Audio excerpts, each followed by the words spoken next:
नमस्कार दोस्तों, स्वागत है आप सबका एक और न्यू वीडियो में। तो कैसे हैं आप लोग? आई होप अच्छे होंगे, शानदार होंगे, जानदार होंगे, ज़बरदस्त होंगे। तो दोस्तों, कल आपको हमने रीजनिंग का एक चैप्टर सीटिंग अरेंजमेंट का एक पार्ट पढ़ा दिया था। तो आज इसका ये पार्ट नंबर 2 है, जिसके बारे में आज हम पढ़ाने वाले हैं। और एक बार ये आप लोग वीडियो देख लेंगे तो आपका सीटिंग अरेंजमेंट का एक भी क्वेश्चन नहीं छूटने वाला है।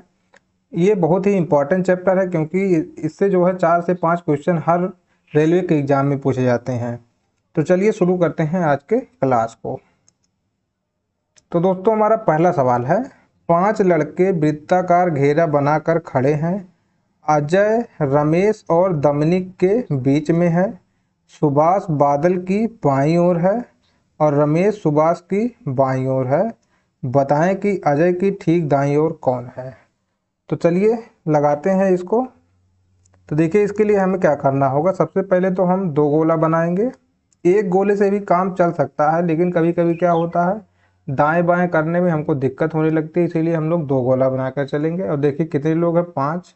तो 5, 1 2 3 और 4, और यहाँ एक लाइन बना देंगे 5। तो 5 लोग को हमने बैठा दिया है। अब देखिए कंडीशन के हिसाब से करेंगे। हम दिया है अजय रमेश और दमनिक के बीच में है, तो यहाँ पे बनाएंगे अजय रमेश और दमनिक के बीच में है। ऐसे ही इसमें बनाएंगे 1 2 3 4 और 5। तो इसमें भी बैठा देते इसी प्रकार से। अब देखिए, दमनिक को इधर बैठाए हैं, रमेश को इधर, तो इसमें क्या करेंगे, दमनिक को इधर बैठाएंगे और रमेश को इधर कर देंगे। अजय तो बीच में ही रहेगा। ठीक है। अब देखिए नेक्स्ट कंडीशन क्या दिया है, सुभाष बादल की बाईं ओर है और रमेश सुभाष की बाईं ओर है। अब देखिए, रमेश सुभाष के बाईं ओर है, तो अगर हम यहाँ पे बैठाएंगे सुभाष को, ठीक है, तो ये इसकी बाईं ओर रहेगा। लेकिन अगर यहाँ पे हम सुभाष को बैठा देंगे तो रमेश सुभाष के दाईं ओर हो जाएगा। ठीक, इसीलिए ये वाला तो यहीं पे कट कर दीजिए।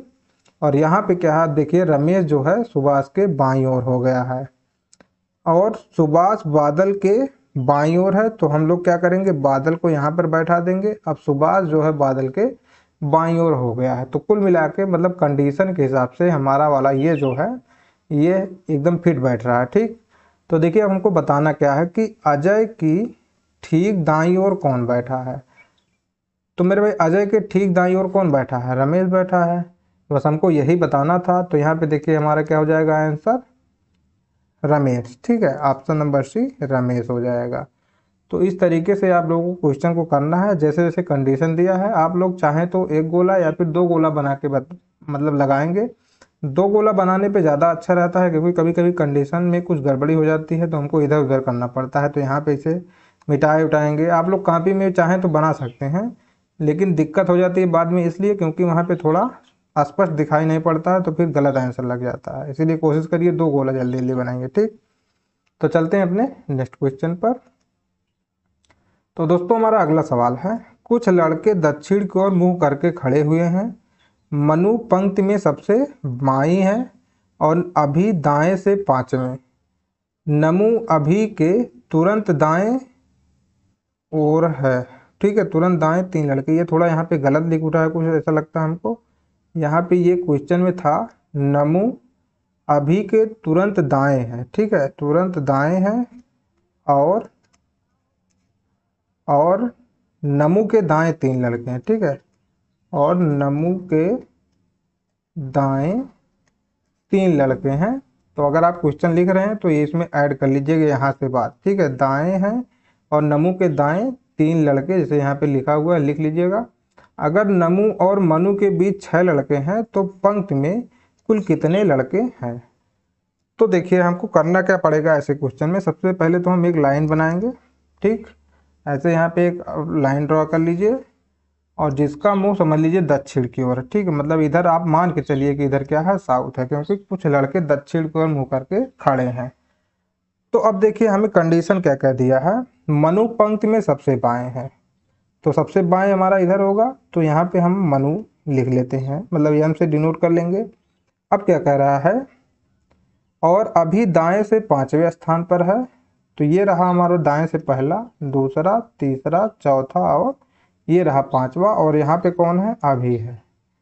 ठीक है, अब कह रहा नमु अभी के तुरंत दाएं है। ठीक, नमू अभी के तुरंत दाएं, तो यहाँ पे कौन हो जाएगा, नमू हो जाएगा तुरंत दाएं। और नमू के दाएं 3 लड़के हैं, नमू के दाएं 3 लड़के हैं, 1 2 3, ये एकदम ठीक कंडीशन पे है। ठीक है, अगर नमू और मनु के बीच 6 लड़के हैं, अब हमें कह रहा है नमू, यहाँ पे देखिए ये नमू और यहाँ पे क्या है मनु, इसके बीच 6 लड़के हैं, तो ये देखिए 1 यहाँ पे हो जाएगा, 2 3 4 5 और 6। अब इन दोनों के बीच कितने लड़के हो गए, 6 लड़के। तो पंक्ति में कुल कितने लड़के हैं मेरे भाई, तो पंक्ति में अब आप यहाँ से गिन सकते हैं बिल्कुल आसानी से। देखिए 6 तो यहीं पे हो गए, इसको मिलाकर 6 ये हो गए, 7 ये हो गया, 8 ये हो गया और 3 यहाँ पे, कुल कितना हो गया 11। तो आप लोग इस तरीके से जो है बिल्कुल आसानी से क्वेश्चन को सॉल्व कर सकते हैं। तो देखिए यहाँ पे हमारा आंसर कितना हो जाएगा, ऑप्शन नंबर ए 11। ठीक है, तो अभी तक आपको अगर क्लास अच्छा लग रहा है तो क्लास को लाइक करते चलिए मेरे भाई। तो चलिए चलते हैं अपने नेक्स्ट क्वेश्चन पर। तो यहाँ पे हमारा अगला सवाल है, 6 मित्र A B C D E और एफ एक वृत्त में केंद्र की ओर मुंह करके बैठे हैं। आप लोग क्वेश्चन जब भी पढ़िए तो इस चीज़ का ध्यान जरूर देखिए, मतलब मुंह उसका किस ओर है, केंद्र की ओर है या फिर केंद्र से बाहर की ओर है, क्योंकि फिर लेफ्ट राइट जो है बदल जाता है। ठीक, तो अगर केंद्र की ओर ठीक है, अक्सर केंद्र की ओर ही मुख करके देता भी है। फिर देखिए क्या दिया है, ए बी और ई के बीच में है, सी डी और एफ के बीच में है, ई डी के तुरंत बाईं ओर है और एफ का स्थान ई के किस प्रकार संबंधित है। तो देखिए अब फिर से वही हमको करना पड़ेगा। पहले तो हम क्या बनाएंगे, 2 गोला बना लेते हैं। ठीक है, एक गोला यहाँ पे मेरे भाई और एक गोला यहाँ खींच लेते हैं। अब यहाँ पे 6 गो स्थान बनाएंगे, 1 2 2 3 4 5 और 6। यहाँ पे भी बनाएंगे 1 2 3 4 5 गो और 6। अब कंडीशन के हिसाब से हम लोग बैठाते चलेंगे। देखिए पहला कंडीशन है ए बी और ई के बीच में है, तो ए बी और ई के बीच में रखेंगे और यहाँ भी ए। अब देखिए ई यहाँ पे दाहिने तरफ हम रखें, इसको यहाँ पे रख लेते हैं, ई और बी के बीच में है। ठीक इसी प्रकार दिया है सी डी और एफ के बीच में है। ठीक है, तो सी डी और एफ के बीच में है, यहाँ पे भी सी डी और एफ के बीच में है। सॉरी यहाँ पे देखिए आप फिर गलती कर दिए हम, यहाँ पे हमको एफ लिखना चाहिए था और यहाँ पे डी, क्योंकि उसमें भी वैसे ही लिख दिए हैं। ठीक है, तो यहाँ पे अब हम क्या करेंगे, यहाँ पे एफ लिखेंगे और यहाँ पे डी, बिल्कुल इसका उल्टा यहाँ पे लिखना। ठीक, अब इसके बाद एक कंडीशन और है, ई डी के तुरंत दाईं ओर है। अब देखिए ई डी के तुरंत दाईं ओर है, किसमें ई डी के तुरंत दाईं ओर है, इसमें कहीं भी नहीं है और ना ही इसमें कहीं है। तो हमको एक काम ये करना पड़ेगा कि जैसे यहाँ पे, या फिर आप यहाँ पे बी और ई को इधर उधर कर दीजिए। ठीक, जैसे देखिए यहाँ पे हम करके दिखाते हैं, जैसे ये वाला है, इसको अगर हम क्या करेंगे, यहाँ पे लिख देंगे ई, क्योंकि ए जो है ई और बी के बीच में है। ठीक, यहाँ पे ऐसे रख देंगे। तो अब देखिए क्या हो गया, ई जो है डी के तुरंत दाईं ओर है, हाँ ये चीज़ है, ई डी के तुरंत दाईं ओर है और सब कुछ कंडीशन के हिसाब से अब यहाँ पे हो चुका है।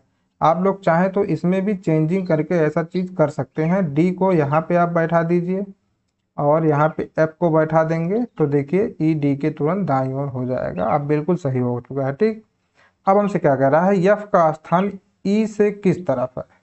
एफ का स्थान मेरे भाई देखिए ई यहाँ पे है, ठीक है, ई कहाँ है, यहाँ पे, और हमको एफ का स्थान बताना है।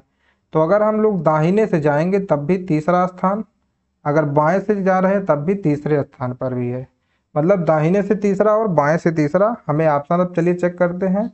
तो देखिए पहले ऑप्शन में क्या है, तुरंत बाईं ओर, तो ये गलत हो जाएगा। दाएं से दूसरा, ये भी गलत हो जाएगा। दाएं से तीसरा, ये सही हो सकता है। ठीक है, ये सही है, हो सकता है कि ये सही है। बाएं से दूसरा, ये भी गलत है। दाएं, तुरंत दाएं ओर, ये भी गलत है। तो दाएं से तीसरा, या फिर अगर ऑप्शन में बाएं से तीसरा होता तब भी हमारा क्या हो जाता, राइट आंसर हो जाता। तो आप लोग को हड़बड़ाना नहीं है, और बहुत सारे क्वेश्चन ऐसे आ रहे हैं NTPC under graduate level exam में भी, और आने वाली परीक्षाओं में भी ऐसे क्वेश्चन आते रहेंगे। ठीक, तो चलिए चलते हैं अपने नेक्स्ट क्वेश्चन पर। तो दोस्तों अगला सवाल है, 6 व्यक्ति ए बी सी डी और एफ 2 पंक्तियों में बैठे हैं। प्रत्येक पंक्ति में 3 हैं, ठीक है, प्रत्येक पंक्ति में 3 लोग बैठे हैं। ई किसी, अब चलिए यहाँ पे लगाते हैं, सीधे लिखते जाते हैं, ठीक है। देखिए दिया है ABCD और 2 पंक्ति में बैठे हैं, तो एक पंक्ति ये बना दिए हम, एक पंक्ति इधर बना दिए, ठीक, दोनों बराबर ही बनाते चलते हैं। अब कह रहा है हमसे दोनों पंक्तियों में 3-3 लोग ही बैठे हैं, तो यहाँ पे 3 लोग हम कर देंगे और यहाँ पे भी 3 लोग ही बैठा देते हैं, ठीक। अब देखिए आगे क्या कह रहा है कि ई किसी भी पंक्ति के छोर पर नहीं है, तो इसका मतलब क्या है, ई बीच में ही रहेगा, चाहे यहाँ पे बैठा हो चाहे यहाँ पे बैठा हो, ठीक है। पहले तुम यहीं बैठा के चलते हैं इसको। अब फिर कह रहा है कि डी एफ के बाईं ओर दूसरा है, ठीक, तो डी जब भी रहेगा एफ के बाईं ओर दूसरा रहेगा। मान लीजिए अगर एफ यहाँ पे रहेगा तो डी इसके बाईं ओर दूसरे नंबर पे, देखिए यहाँ से आ रहा है, ये पहला नंबर, ये दूसरा नंबर, ठीक। आगे पढ़ते हैं, सी जो ई का पड़ोसी है। अब सी देखिए मेरे भाई कह रहा ई का पड़ोसी है, तो अब ई हमको यहाँ पे बनाना पड़ेगा क्योंकि सी ई का पड़ोसी है, ठीक है। और यहाँ पे क्या है, यहाँ पे पड़ोसी अब बैठ नहीं सकता है ये, तो इसको क्या करेंगे, हम मिटा देते हैं यहाँ से और सी ई को वहाँ पे बैठाते हैं। अभी इसका पड़ोसी भी बना देंगे। सी जो ई का पड़ोसी है डी के विकर्ण पर बैठा है, तो डी का विकर्ण देखिए आप यहाँ से खींचेंगे तो यहाँ पे जाएगा और सी को यहाँ पे बैठा दीजिए, क्योंकि हमसे कह रहा है सी जो ई का पड़ोसी है डी के विकर्ण पर है। अब देखिए कंडीशन कैसे, बिल्कुल ये सही हो चुका है, ठीक। अब देखिए आगे क्या है, बी एफ का पड़ोसी है, बी एफ का पड़ोसी है तो भाई जाहिर सी बात है यही होगा। तो ए अब बचा है, ए को हम लोग यहाँ रख देते हैं। अब आगे देखिए, कौन से 2 व्यक्ति एक दूसरे के सम्मुख विकर्णीय बैठे हैं, तो देखिए ए के विकर्ण में कौन है, एफ है, और डी के विकर्ण में सी है, और ई के विकर्ण में कौन है, बी है। अब हमको देखना है कौन कौन सा आंसर सही हो सकता है, चलिए देखते हैं। पहला देखिए दिया है ए और एफ विकर्ण में है, बिल्कुल है, ठीक है। एफ और सी नहीं है क्योंकि ये आमने सामने विकर्णीय नहीं है, तो ये गलत हो जाएगा। अब देखिए डी एवं ए है, तो डी भी ए के सामने सामने है, तो ये भी गलत हो जाएगा। ए एवं सी ये तो एक ही लाइन में बैठे हैं, ये भी गलत हो जाएगा। ए एवं बी ये यहाँ से इसका विकर्ण बन रहा, लेकिन जबकि इसका विकर्ण कहाँ जाएगा, यहाँ पे, तो ये भी क्या हो जाएगा, गलत हो जाएगा। इसलिए हमारा जो आंसर हो जाएगा क्या हो जाएगा, ऑप्शन नंबर 1 सही हो जाएगा। तो आपको बिल्कुल और फटाफट ऐसे ही करना है, ठीक, आराम, मतलब थोड़ा दिमाग लगा के अगर करेंगे, रिलैक्स होकर तो बिल्कुल लगा लेंगे, हड़बड़ा के करेंगे तो गलत हो जाएगा मेरे भाई, ठीक है। तो चलते हैं नेक्स्ट क्वेश्चन पर। तो दोस्तों हमारा अगला सवाल है, एक मित्र दल का प्रत्येक सदस्य एक खटभुज के कोण में बैठा हुआ है, तो यहाँ पे देखिए हम खटभुज बना दिए हैं, ठीक। राम रमेश के विपरीत बैठा है, तो बनाते चलते हैं हम लोग। अब देखिए यहाँ पे क्या करेंगे, राम को रमेश के विपरीत यहाँ पे बैठा है, कहीं भी आप यहाँ पे बना लीजिए राम, यहाँ पे राम कर दीजिए और यहाँ पे किसको नाम लिख दीजिए, रमेश। तो राम रमेश के विपरीत हो चुका है। यहाँ पे जैसे एक व्यक्ति बैठेगा, यहाँ पे बैठेगा, एक यहाँ पे बैठेगा, एक यहाँ पे बैठेगा, एक यहाँ पे बैठेगा और एक यहाँ पे बैठेगा, तो राम रमेश के विपरीत बैठा दिए हैं। फिर हमसे कह रहा है कि ज्योति सीमा के बगल में बैठी है। अभी रुक जाइए, अभी देखते हैं और आगे कंडीशन क्या है। नीता सीमा के विपरीत बैठी है किंतु राम के बगल में नहीं है, ठीक है।